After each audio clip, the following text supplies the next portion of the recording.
Right, I'm just going to get straight to it. So, when you assume, you make an error out of you and me. I thought this was a really catchy talk title. You know, it's a play on words about the pitfalls of assumptions, which is what I wanted to talk about, how we can communicate wrongly when we assume. So it's a great title, right? Really cool.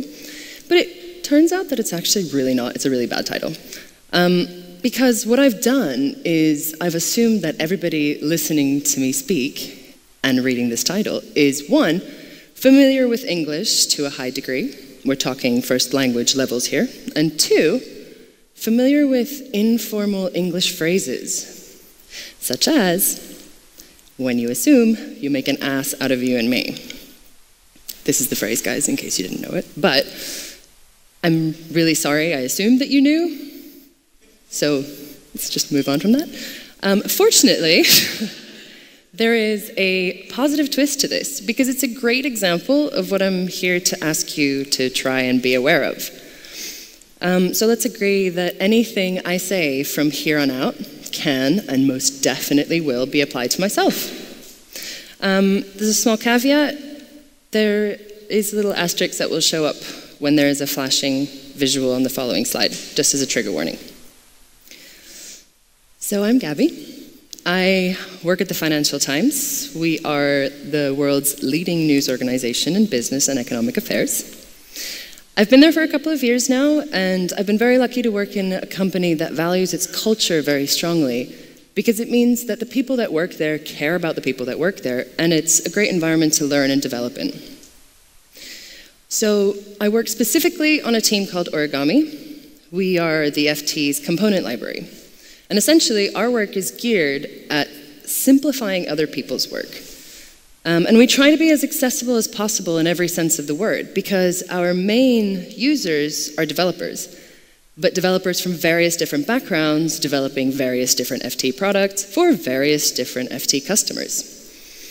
So that means that we need to make our components as clear as possible in their functionality and their documentation. One of the ways in which we do this is by maintaining a public registry. It houses information on all of the components that we own and develop, and it provides demos to assist others in their implementation. Earlier this year, we rewrote and redesigned this registry. We want to make it fast and sleek and all cool to use and stuff. And on the day that we launched it, we got a cake to celebrate with our users. Unfortunately, I didn't get a picture of the cake when it was whole, because it was a good cake. But I figured I would use that opportunity to get some feedback from our users on our registry. And I wrote on the cake box, right? So I wrote, for Cake Slice, please to leave nice feedback on Post-it note. And I thought I was being really charming and like I'd got my point across. And we got feedback. But all of our feedback was on the cake. So it's amusing to see people compliment cake, for sure. They get creative.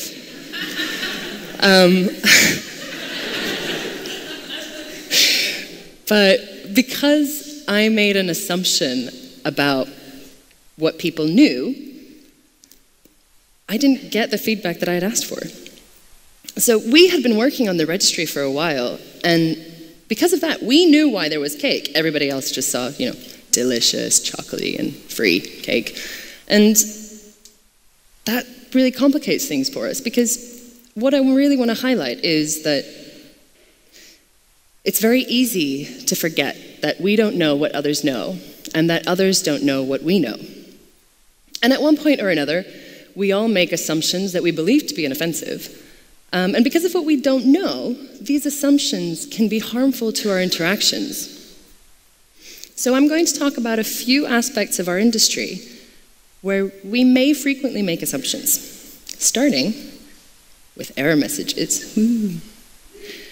So I'll venture a guess that nobody really wants to see error messages, but at one point or another we all need them, and we may even secretly be grateful for them when they make sense. So when they do make sense, they have the ability to help us improve our code and learn from the mistakes that we make. When they don't make sense, maybe one of two things can happen. One, we've seen the error or the type before, and we can have a guess at what went wrong. And the odds are that this is going to sink a potentially unnecessary amount of time into debugging the issue because we didn't have the relevant information from the start. Or we don't understand the error, and the wording makes us feel bad about something that we've done. I'm just going to leave this there for a second.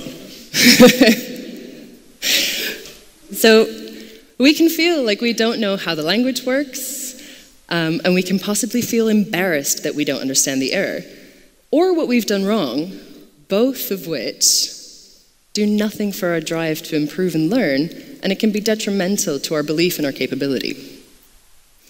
So I've asked Dai to let me share their tweet, because I was immediately struck by it when I first read it, and it says, "As tool builders, we are gatekeepers.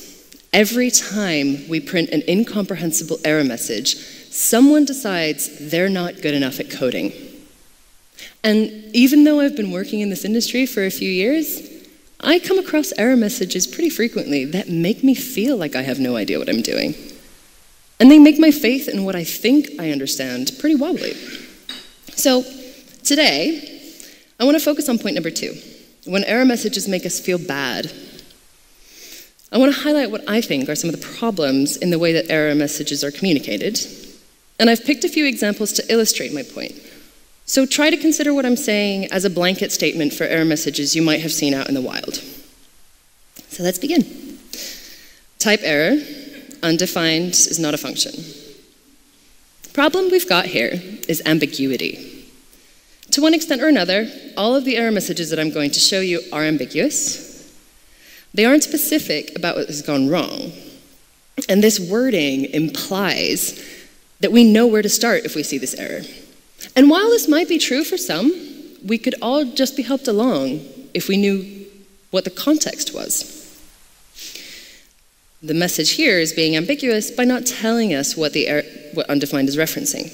And little caveat, to be fair, most browsers have implemented a referencing system, but this doesn't detract from the fact that this still applies to other error messages. Uncaught error, object, object. Yay. So, big problem that we have here is succinctness. In most cases, unhelpful error messages are short. Perhaps they're short and to the point for some, but it's entirely possible that the point is completely missed by others. And I don't mean we need to write a novel about the details of the error message, but a sentence or two could help shed a lot of light onto the problem. Whatever the real error is here, it's been shrunk down to 2 generally unhelpful words. And finally, unexpected token, comma, expected, comma. Guys, this doesn't even look like a real sentence. But a big problem we have here is obfuscation. This is on par with ambiguity. The specifics of what has gone wrong are hidden away somewhere. So useful information is being withheld, and this is going to add a complication from the start. In this example, logically, a comma is a comma, so something else must have gone wrong. I just don't have the information to know what that is or how to deal with it. So let me reiterate what I'm saying by creating an imaginary scenario for you. Okay. Picture yourself at the entrance of a hedge maze in daylight. There are no threats in this maze, and your objective is to get to the center of it.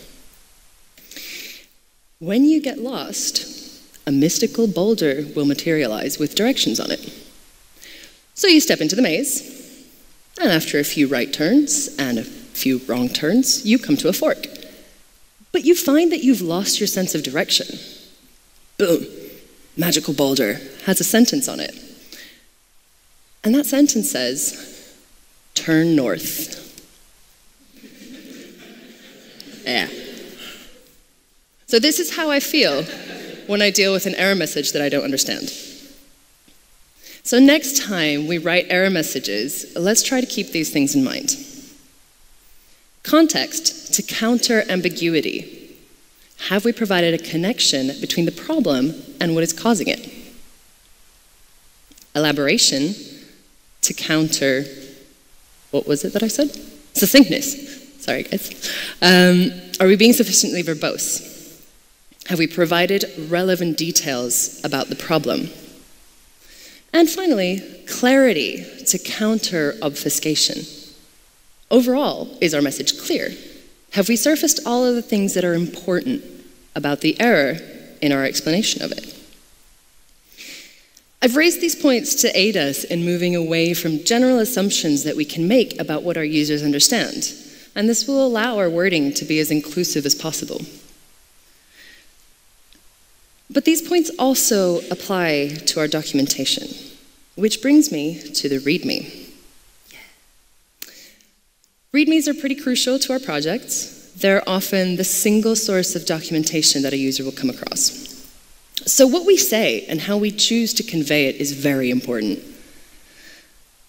I know I bragged about my company a little bit at the beginning, but it's mostly so that I can point out that we also make these mistakes. And take, for example, this README. It belongs to a public repository that the FT owns, and this is it. There's nothing more to it. I want everyone to focus on this bit of it.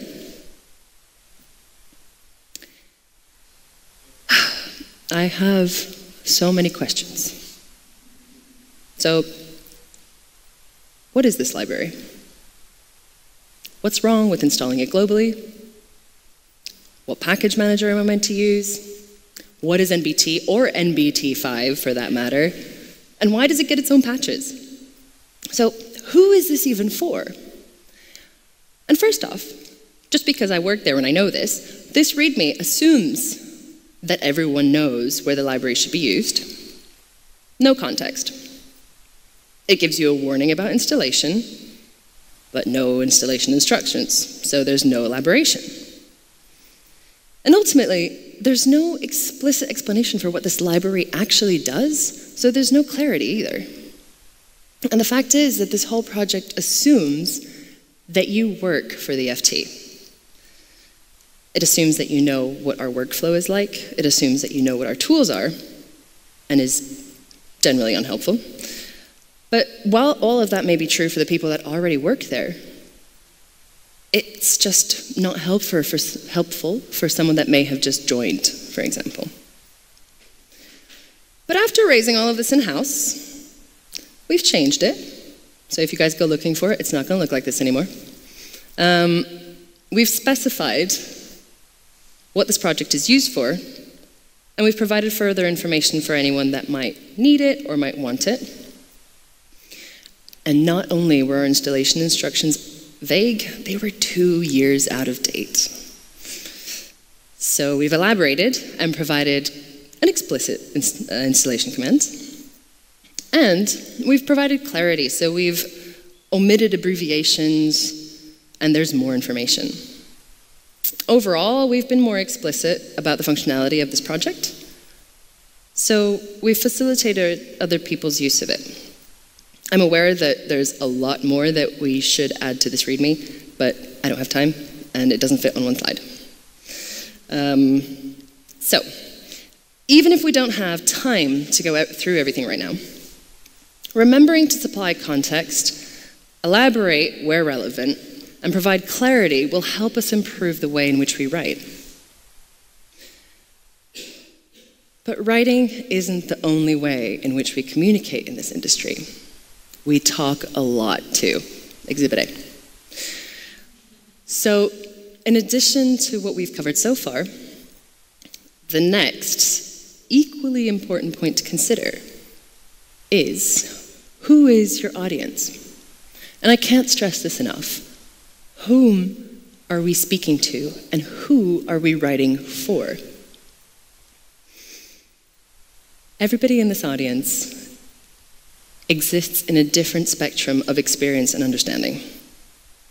So when we talk to someone from our version of the spectrum, we talk through the filters of our own experience. And this is really important to be aware of. These are our own experiences. And conversely, when we talk to somebody else, we're talking to somebody that has a spectrum all of their own. And that is made up of their experiences. So if we want to have a good exchange, We need to find common ground together instead of assuming there is common ground. And we probably don't intend it badly when we assume that someone else will know what we're talking about, and hey, maybe they do. But we could be clear from the beginning. And there are a few things that we can do to improve our communication. Firstly, we can start by acknowledging that we do make assumptions at one point or another. This means that we can begin to notice the things that we can improve. Second, when we are talking about something, we should work to elaborate without judgment. It takes practice, absolutely, but it's important to learn not to assume that the person you are speaking to knows what you are talking about, and thereby provide more information. Wow, that was loud, sorry. So I have found myself explaining something to someone in a way that makes perfect sense to me, until I look up and I see the person looking a little bit like this. And I've had that look on my face a few times as well. And usually it's because I didn't get that extra bit of elaboration. I didn't understand the context. I may have missed the jargon. Perhaps I just didn't know what they were saying. But just elaborating isn't enough. We need to pay attention to how we say what we say.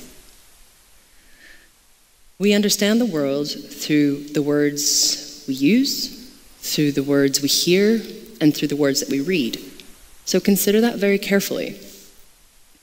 In this case, it doesn't matter who you talk to, but the words that you choose to speak with are far from inconsequential. And this brings me to a few examples of language that we can learn to avoid. As outlined in the Code of Conduct for this conference, commentary like, "you would be crazy to think," "you would have to be blind not to notice," is ableist. It's ableist and it's alienating if you do think in a particular way, or if you don't notice something, whether or not you have a disability. And it's degrading language, so please leave this out. Words and phrasing like, "all you need to do," "just," "obviously," "clearly," "simply," they trivialize what may not be obvious or clear to someone else. And they're filler words, and we can omit these too. And finally, everyone knows, or any developer worth their salt. Oh.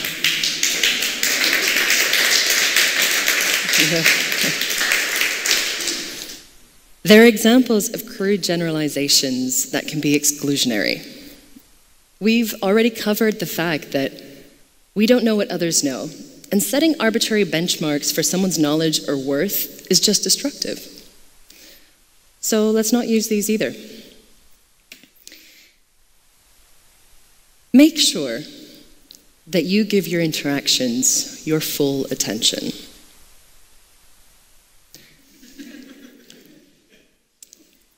With that, we can start picking up on the things that we say. We may use some of the language that I just talked about unconsciously, and in fact, I know that I do. I probably just said "just" somewhere like there. It happens. But the beauty of interacting with somebody else is that we can ask questions. So do ask. Ask questions about the content of your conversations, and provide your listeners with the opportunity to correct you where you may not notice that you might have made a mistake. And when we do ask those questions and provide that chance, there's benefit in it for us as well. We can take that opportunity to learn about what our assumptions were in that scenario and begin to correct ourselves when we notice that our language might have slipped. So with these points in mind, we can go into our conversations with more awareness, make them more productive, more effective, and more inclusive. I need to let this slide because it's a good GIF.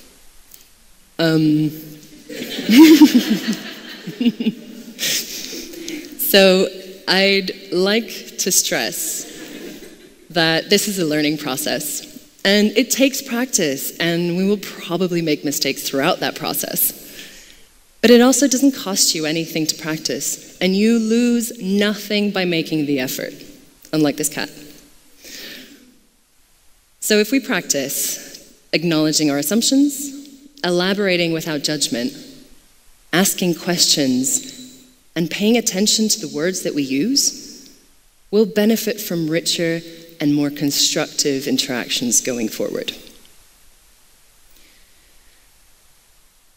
Now, I am definitely pouring a lot of energy into pointing out assumptions and overall implying that they have negative effects. And while this is true, it is also true to a large extent that assumptions are simplifications that make life possible. For example, if we're walking along a sidewalk, we do so relatively confidently because we assume that the drivers aren't going to drive up in front of us, and the drivers drive confidently assuming that people aren't going to leap out in front of the street in front of them. Helpful. So if we had to double check with every driver going by that that was the case, nobody would ever get anywhere. And it would be equally unrealistic to try and have an answer for every possible situation that we find ourselves assuming in. Which really begs the question, once you start, where do you stop? The correct answer that everybody really wants to know is that there is no correct answer. Ultimately, we don't have the brain power or the time to come up with a solution to every scenario. But we can lay the foundations in the word choices that we make for our errors, for our documentations, and our speech, which can cover a lot of ground where we can't cover every eventuality. Which, for the last time, brings me back to we don't know what others know, and others don't know what we know. So in all types of communication, let us strive to provide context, to elaborate freely, to convey clarity, to be aware of the words that we communicate with, and to ask so that we can learn and apply what we learn to ourselves. With that, we'll be setting ourselves up for better interactions and will already be at a huge advantage. And finally, I would like to leave you with a quote by American novelist Ursula Le Guin, which I might have pronounced incorrectly. Words transform both speaker and hearer. They feed energy back and forth and amplify it. They feed understanding or emotion back and forth and amplify it. So remember, the goal is not to make an ass out of anyone. So thank you for listening to me.